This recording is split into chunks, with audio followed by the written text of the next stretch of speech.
Question 1. What will help you to keep your car secure?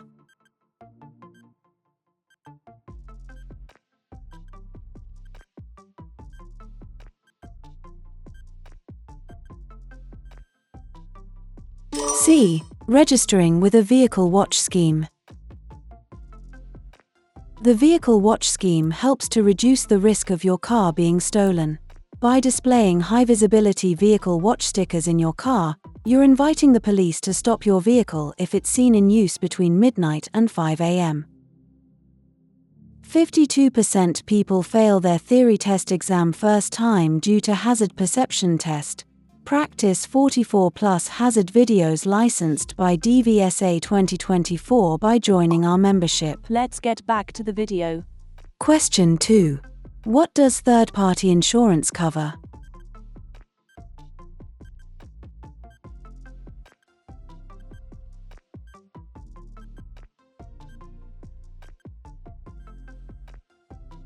B. Damage to other vehicles.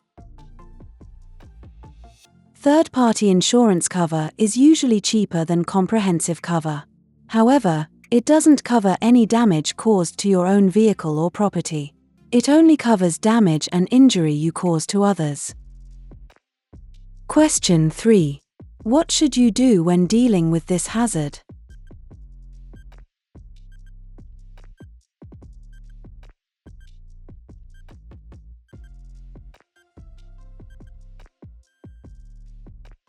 D. Use a low gear and drive slowly. In normal conditions, a ford can be crossed quite safely by driving through it slowly.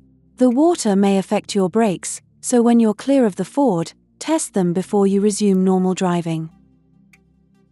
Question 4. What should you do if you overtake a cyclist when it's very windy?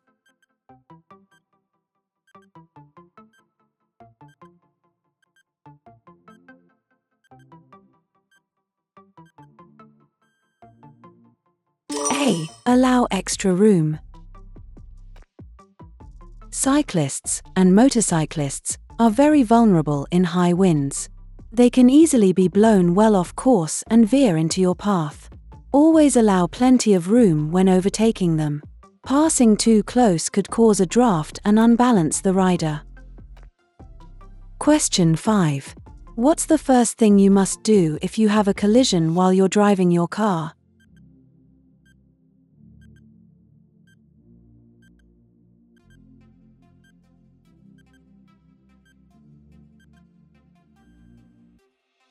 C. Stop at the scene of the incident.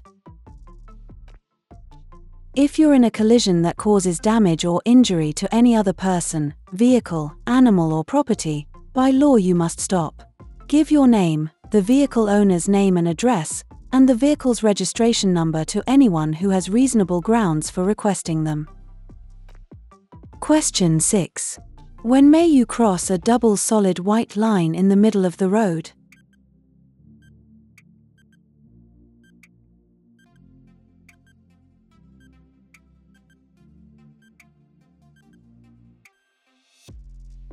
C. To pass a road maintenance vehicle traveling at 10 miles per hour or less.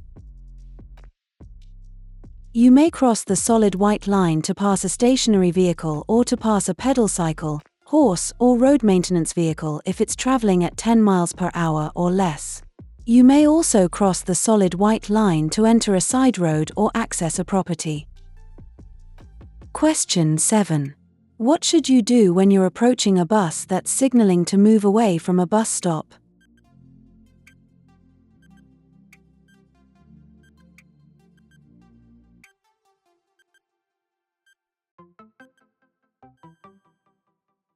A. Allow it to pull away, if it's safe to do so. Try to give way to buses if you can do so safely, especially when the driver signals to pull away from a bus stop. Look out for people getting off the bus or running to catch it, because they may cross the road without looking. Don't accelerate to get past the bus, and don't flash your lights, as this could mislead other road users. Question 8. You're following a large vehicle as it approaches a crossroads. What should you do if the driver signals to turn left?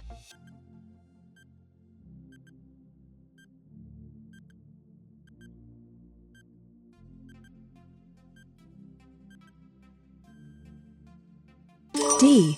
Wait for the vehicle to finish turning. Hold back and wait until the vehicle has turned before proceeding. Don't overtake, because the vehicle turning left could hide another vehicle emerging from the same junction. Question 9. When would you use the right-hand lane on a 3-lane motorway?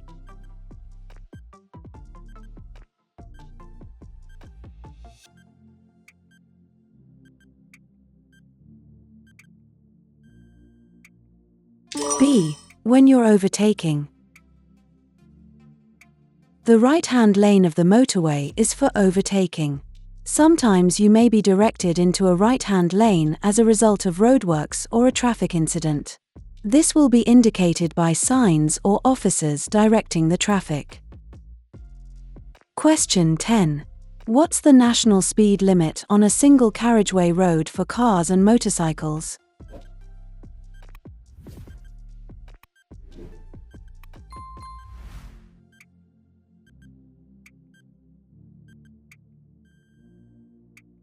C. 60 miles per hour. Exceeding the speed limit is dangerous and can result in you receiving penalty points on your license. It isn't worth it.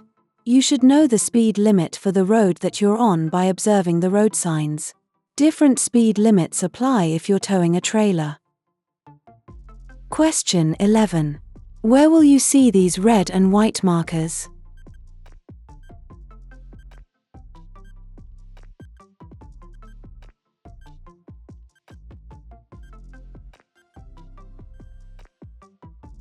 A. Approaching a concealed level crossing. If there's a bend just before a level crossing, you may not be able to see the level crossing barriers or waiting traffic. These signs give you an early warning that you may find these hazards just around the bend. Question 12. What does this sign mean?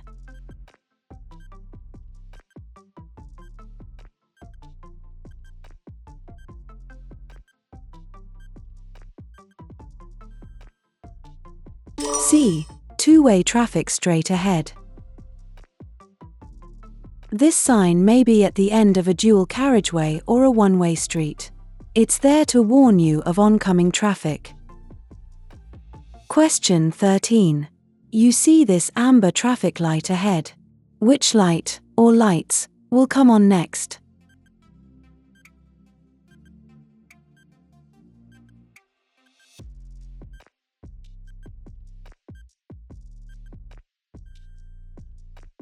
C. Red alone. At junctions controlled by traffic lights, you must stop behind the white line until the lights change to green. A red light, an amber light, and red and amber lights showing together all mean stop. You may proceed when the light is green unless your exit road is blocked or pedestrians are crossing in front of you. If you're approaching traffic lights that are visible from a distance and the light has been green for some time, be ready to slow down and stop, because the lights are likely to change. Question 14.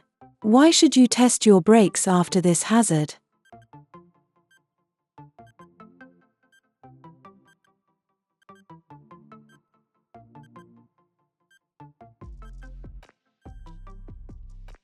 D. Your brakes will be wet. A ford is a crossing over a stream that's shallow enough to drive or ride through. After you've gone through a ford or deep puddle, your brakes will be wet and they won't work as well as usual.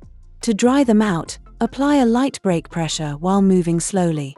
Don't travel at normal speeds until you're sure your brakes are working properly again. Question 15. You're traveling on a motorway in England. When must you stop your vehicle?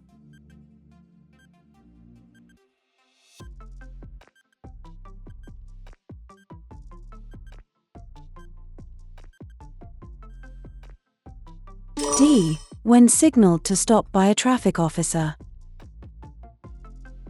You'll find traffic officers on motorways and some primary routes in England and Wales.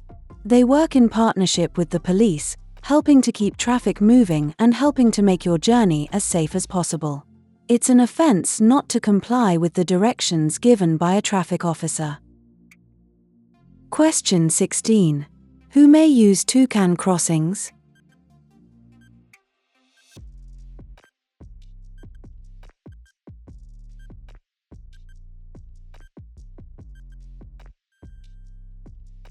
A. Cyclists and pedestrians. There are some crossings where cycle routes lead cyclists to cross at the same place as pedestrians.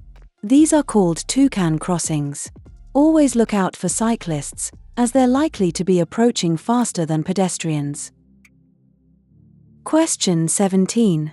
At an incident, a casualty is unconscious but breathing. When should you move them?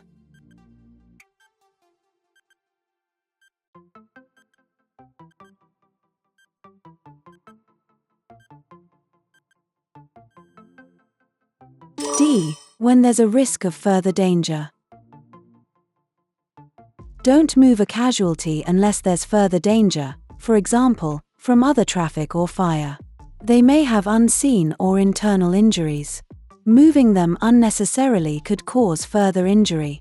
Don't remove a motorcyclist's helmet unless it's essential. Question 18. What does it mean if this light comes on while you're driving?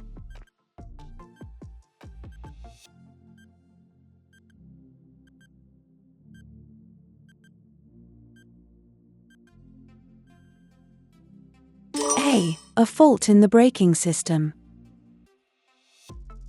If this light comes on, you should have the brake system checked immediately. A faulty braking system could have dangerous consequences. Question 19. What does this sign mean?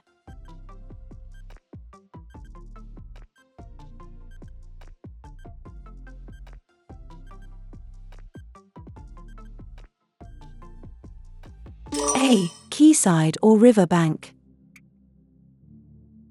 You should be careful in these locations, as the road surface is likely to be wet and slippery. There may be a steep drop to the water, and there may not be a barrier along the edge of the road. Question 20. Which road user has caused a hazard?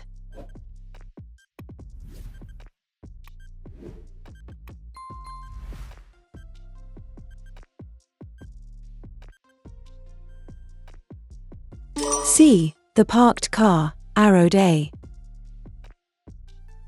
The car arrowed A is parked within the area marked by zigzag lines at the pedestrian crossing. Parking here is illegal. It also blocks the view for pedestrians wishing to cross the road, restricts the view of the crossing for approaching traffic. Question 21. What should the driver of the grey car be especially aware of?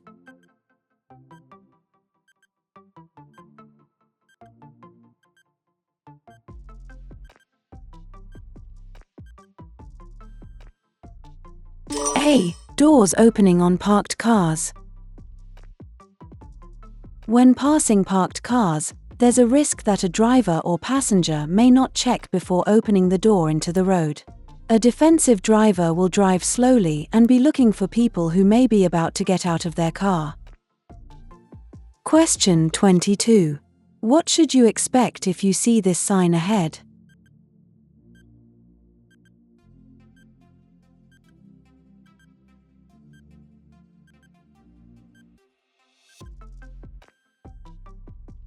A. The road will bend sharply to the left. This sign indicates that the road will bend sharply to the left. Slow down in plenty of time and select the correct gear before you start to turn. Braking hard and late, while also sharply changing direction, is likely to cause a skid. Question 23. What should you do as you approach this cyclist?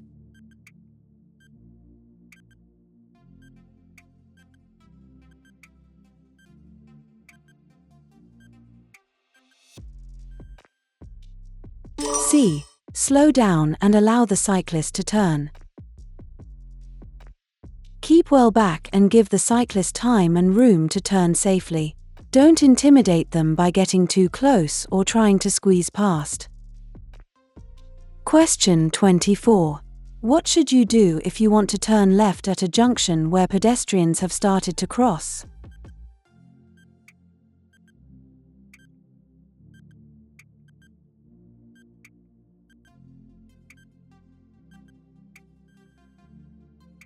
A. Give way to them. When you're turning into a side road, pedestrians who are crossing have priority. You should wait to allow them to finish crossing safely.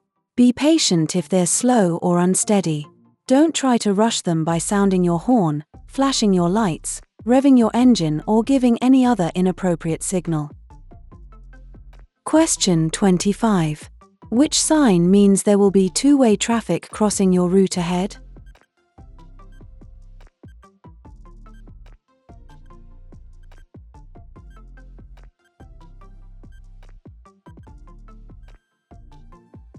B. This sign is found in or at the end of a one-way system. It warns you that traffic will be crossing your path from both directions. Question 26. Why have red routes been introduced in major cities?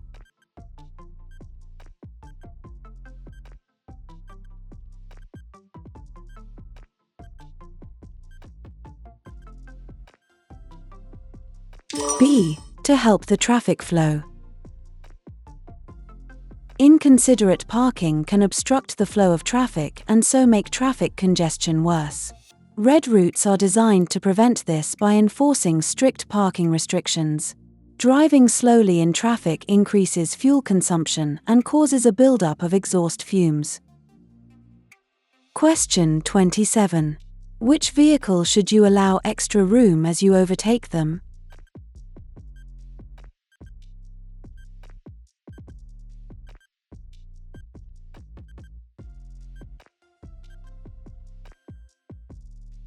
A. Bicycle. Don't pass cyclists too closely, as they may need to veer around a pothole, drain, or other hazard. Be buffeted by side wind. Be made unsteady by your vehicle. Always leave as much room as you would for a car, and don't cut in front of them. Question 28. You're following a long vehicle as it approaches a crossroads. What should you do if it signals left but moves out to the right?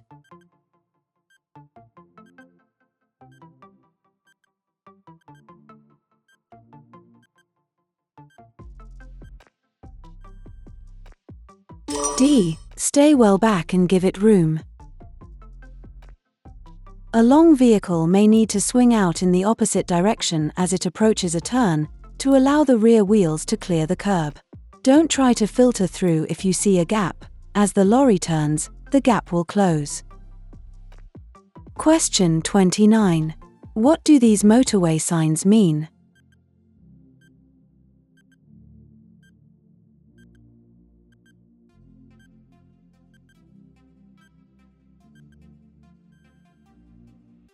C. They're countdown markers to the next exit. The exit from a motorway is indicated by countdown markers. These are positioned 90 meters, 100 yards, apart, the first being 270 meters, 300 yards, from the start of the slip road. Move into the left-hand lane well before you reach the start of the slip road. Question 30. You're waiting at a pelican crossing. What does it mean when the red light changes to flashing amber?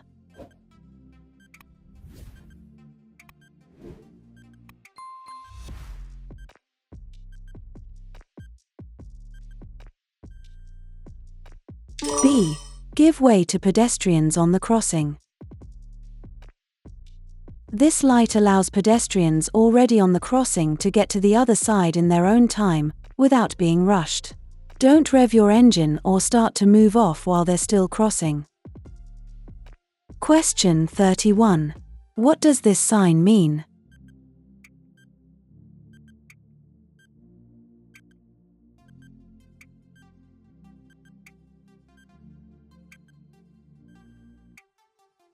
B. T-junction. This type of sign warns you of hazards ahead. Make sure you look at each sign and road marking that you pass, so that you don't miss any vital instructions or information. This sign shows there's a T-junction with priority over vehicles from the right. Question 32. What should you do when you're approaching this crossing?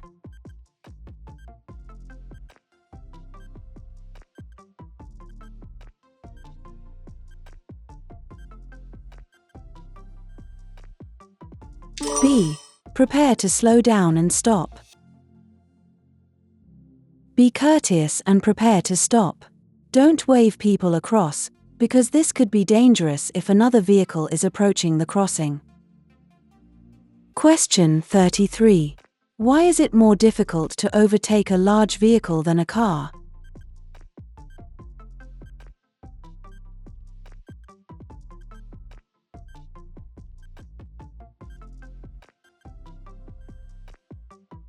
D. It will take longer to overtake a large vehicle.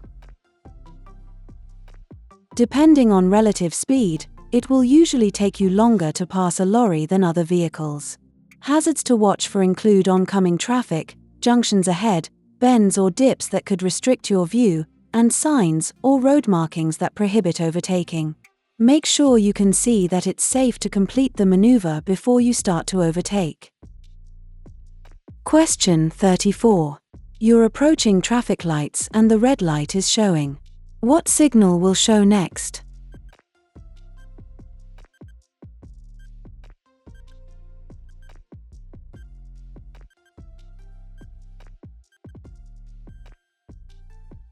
D. Red and amber. If you know which light is going to show next, you can plan your approach accordingly. This can help prevent excessive braking or hesitation at the junction. Question 35. There's been a collision. How can you help a driver who's suffering from shock?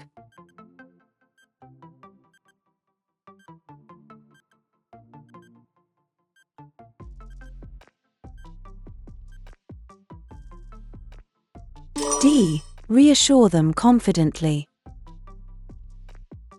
A casualty suffering from shock may have injuries that aren't immediately obvious.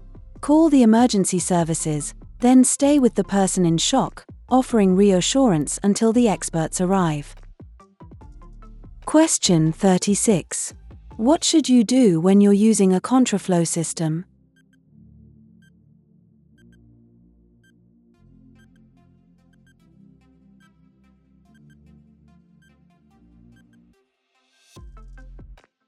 A. Choose an appropriate lane in good time. In a contraflow system, you'll be traveling close to oncoming traffic and sometimes in narrow lanes.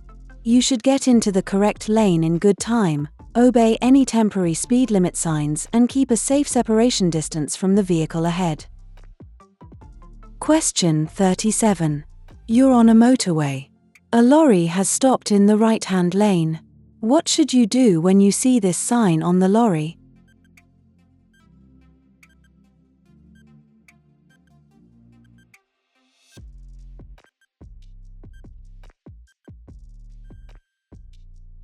C.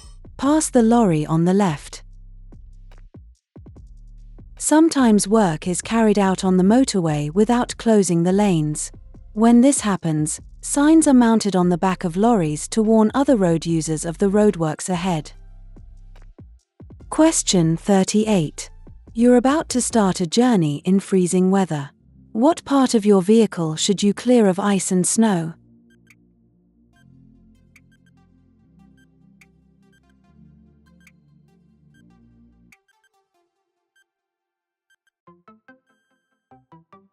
D. The windows. Driving in bad weather increases your risk of having a collision. If you absolutely have to travel, clear your lights, mirrors, number plates and windows of any snow or ice, so that you can see and be seen. Question 39. You're driving in fog. Why should you keep well back from the vehicle in front?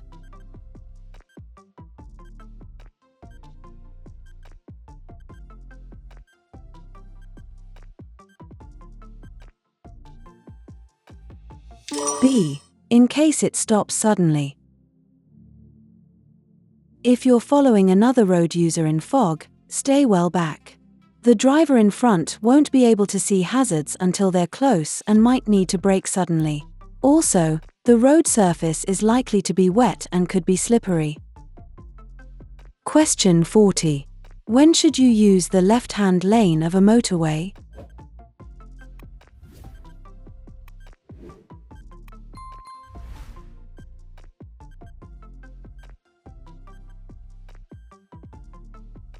A. When the road ahead is clear. You should drive in the left-hand lane whenever possible. Only use the other lanes for overtaking or when directed to do so by signals.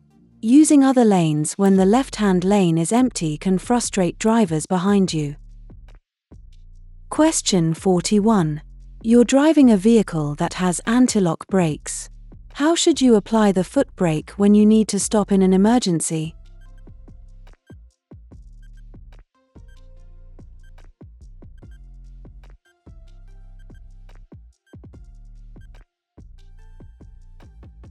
A. Rapidly and firmly. You may have to stop in an emergency due to a misjudgment by another driver or a hazard arising suddenly, such as a child running out into the road. If your vehicle has anti-lock brakes, you should apply the brakes immediately and keep them firmly applied until you stop. Question 42. You're approaching a junction where the traffic lights aren't working. What should you do when a police officer gives this signal?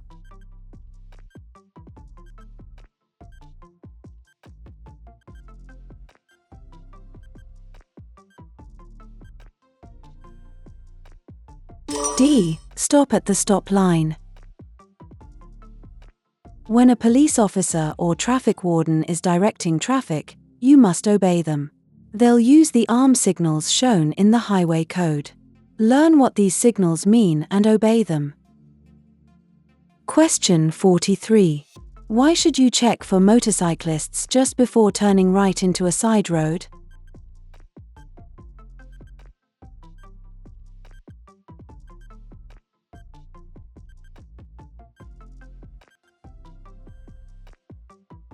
D. They may be overtaking on your right.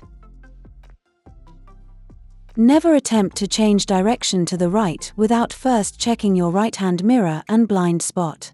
A motorcyclist might not have seen your signal and could be hidden by other traffic. This observation should become a matter of routine. Question 44. Which is the most vulnerable road user?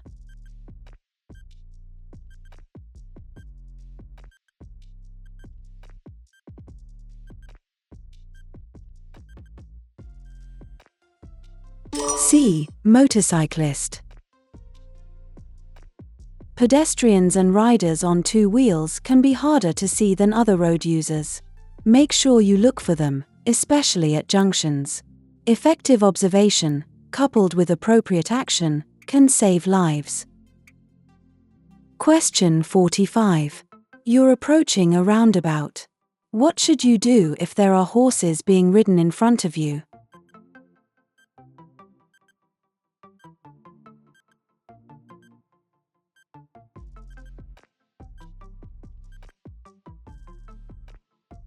B.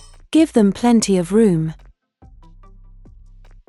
Horse riders often keep to the outside of the roundabout even if they're turning right. Give them plenty of room and remember that they may have to cross lanes of traffic. Question 46. You're following a lorry on a wet road. What should you do when spray makes it difficult to see the road ahead?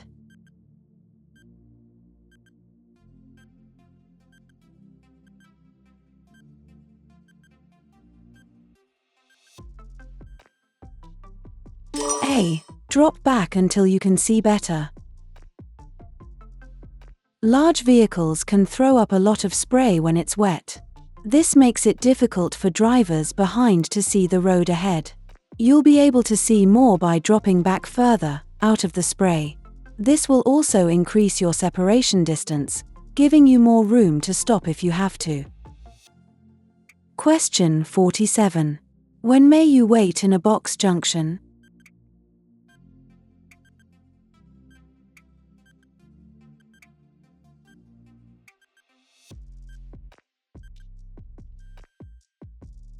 C. When oncoming traffic prevents you turning right. The purpose of a box junction is to keep the junction clear by preventing vehicles from stopping in the path of crossing traffic. You mustn't enter a box junction unless your exit is clear. However, you may enter the box and wait if you want to turn right and are only prevented from doing so by oncoming traffic. Question 48. What shape are traffic signs giving orders?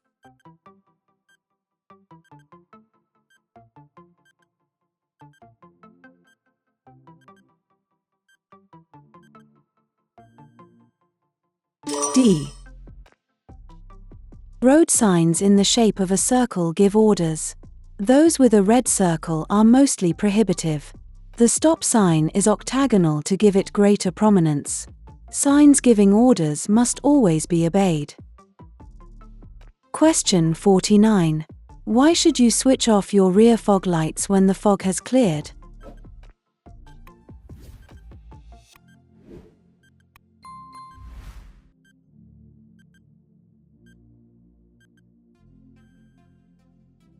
B. To prevent dazzling drivers behind.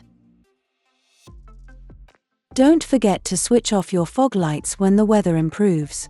You could be prosecuted for driving with them on in good visibility.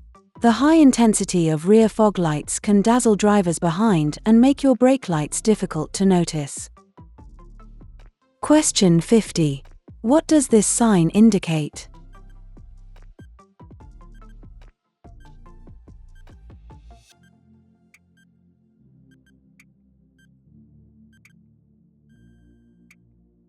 A. A diversion route. When a diversion route has been put in place, drivers are advised to follow a symbol, which may be a black triangle, square, circle, or diamond shape on a yellow background. 52% people fail their theory test exam first time due to hazard perception test. Practice 44+ hazard videos licensed by DVSA 2024 by joining our membership.